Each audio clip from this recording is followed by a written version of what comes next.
Very good morning to all of you. Myself, Manoj Kumar Sharma.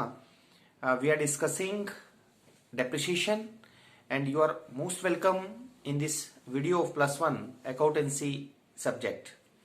Again, today we will discuss the concept regarding depreciation and the methods of recording depreciation. आज के video में हम ये discuss करेंगे कि ह्रास को लेखा पुस्तकों में किस तरह से लिखा जाता है और ह्रास से संबंधित जो है रोजनामचा प्रविष्टियां क्या होती हैं। जैसे कि हमने आपको बताया कि डेप्रिसिएशन जो है वो किसी भी स्थायी संपत्ति को उसके लगातार प्रयोग करने से उसकी मूल्य में जो कमी होती है उसे हम ह्रास कहते हैं, और ये ह्रास एक व्यवसाय के लिए खर्चा होता है।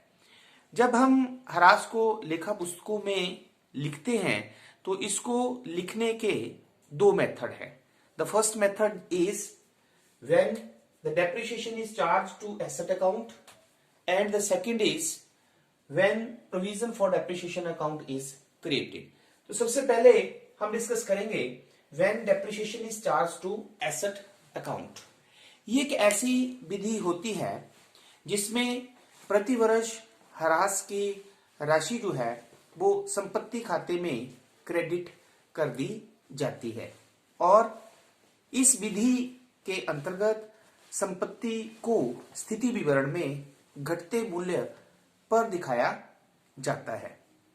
वर्ष के अंत में जो ह्रास की राशि होती है उसे लाभ हानि खाते में हस्तांतरित कर दिया जाता है। सेकंड मेथड जो हमारे पास है वो है provision for depreciation account is created. अब ये वह विधि होती है जिसमें ह्रास की राशि को, डेप्रिसिएशन के अमाउंट को जो है वो संपत्ति खाते में क्रेडिट ना करके प्रोविजन फॉर डेप्रिसिएशन अकाउंट में क्रेडिट किया जाता है। Later on we will discuss this method also. अब हम डिस्कस करेंगे कि जब भी ह्रास लगाया जाता है, डेप्रिसिएशन चार्ज की जाती है, तो लेखा पुस्तकों में उससे संबंधित क्या जर्नल एंट्रीज होती हैं, क्योंकि किसी भी डेप्रिसिएशन के क्वेश्चन को करने से पहले हमें उससे संबंधित जर्नल एंट्रीज जो है वो पता होनी चाहिए। जब भी डेप्रिसिएशन चार्ज की जाती है या डेप्रिसिएशन लगाई जाती है तो हमें कुछ बातों को ध्यान में रखना होता है, जिसमें number 1 is the depreciation is always charged on fix asset. ह्रास हमेशा स्थायी संपत्ति पर लगाया जाता है। Number 2 is depreciation is charged eight the end of the year. ह्रास हमेशा जो है वो वर्ष के अंत में लगाया जाता है। The third is depreciation is charged for the year for which the asset is used in the business. ह्रास संपत्ति पर उतने समय के लिए लगाया जाता है जितने समय तक वह संपत्ति जो है वो व्यवसाय में प्रयोग की जाती है। Then number 4 is estimated life of the asset. Estimated life is that period of the asset for which it is used in the business.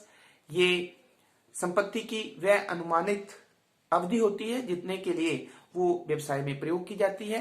And the last one is scrap value, अवशिष्ट मूल्य जिसे हम कहते हैं।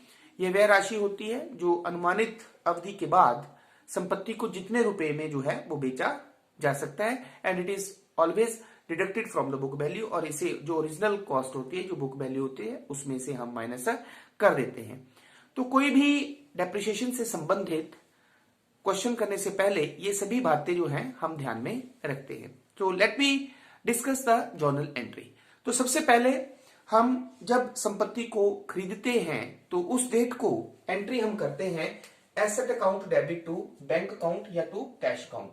It is the entry when it is purchased, when the asset is purchased. जब संपत्ति खरीदी जाती है तो मान लो 1 जनवरी 2020 को संपत्ति खरीदी जाती है, तो यहां लिखेंगे 1 जनवरी 2020, and the journal entry is asset account debit to bank account, क्योंकि एसेट एक रियल अकाउंट है, बैंक या कैश भी, कैश जो है वो एक रियल अकाउंट है, तो debit what comes in and credit what goes out. तो एसेट हमारे पास आ रही है, इसलिए एसेट को हम डेबिट करेंगे, और कैश या bank, because mostly nowadays the payment is made through cheque, तो इसलिए हम बैंक अकाउंट को क्रेडिट करते हैं।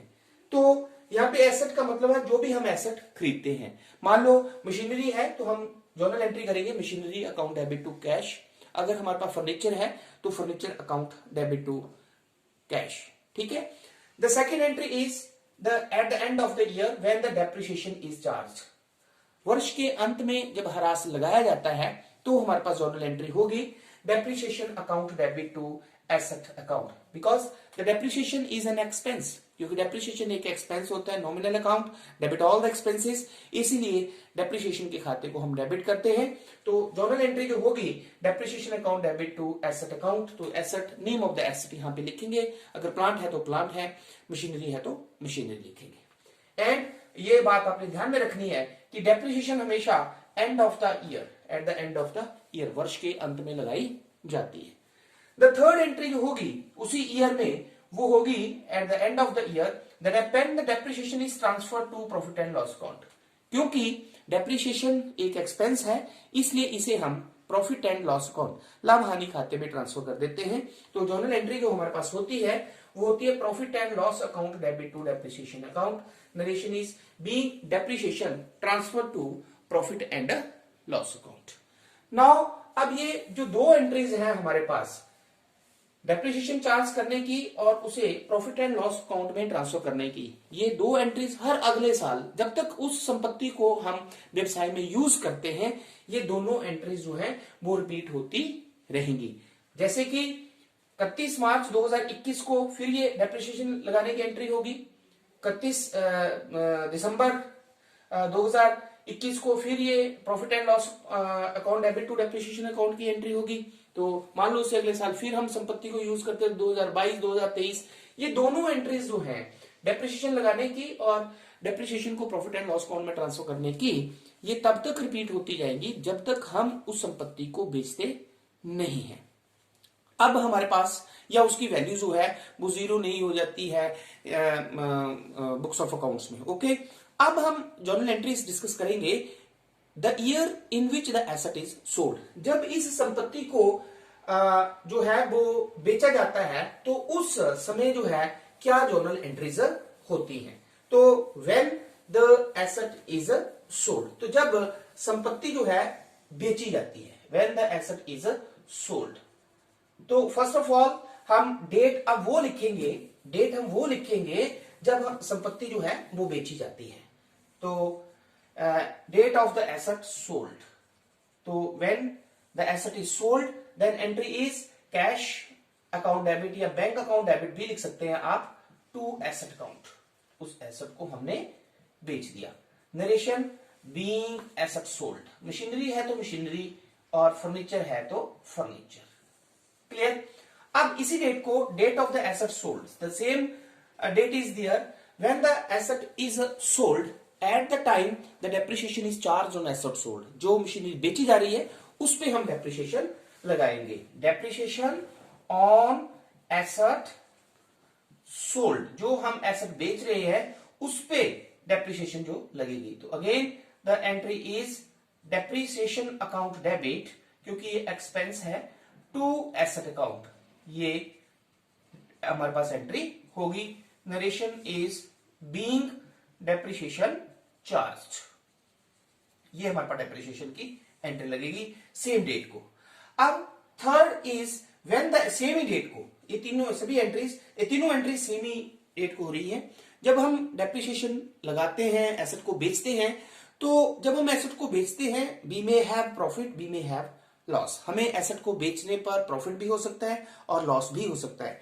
इफ प्रॉफिट, अगर हमारे पास प्रॉफिट होता है ऑन सेल ऑफ एसेट, ठीक है, हमारे पास एसेट को बेचने पर प्रॉफिट होता है, तो हमारे पास एंट्री होगी asset account debit to profit and loss account, asset account debit to profit and loss account. Narration आप लिख सकते हैं being profit on sale of asset.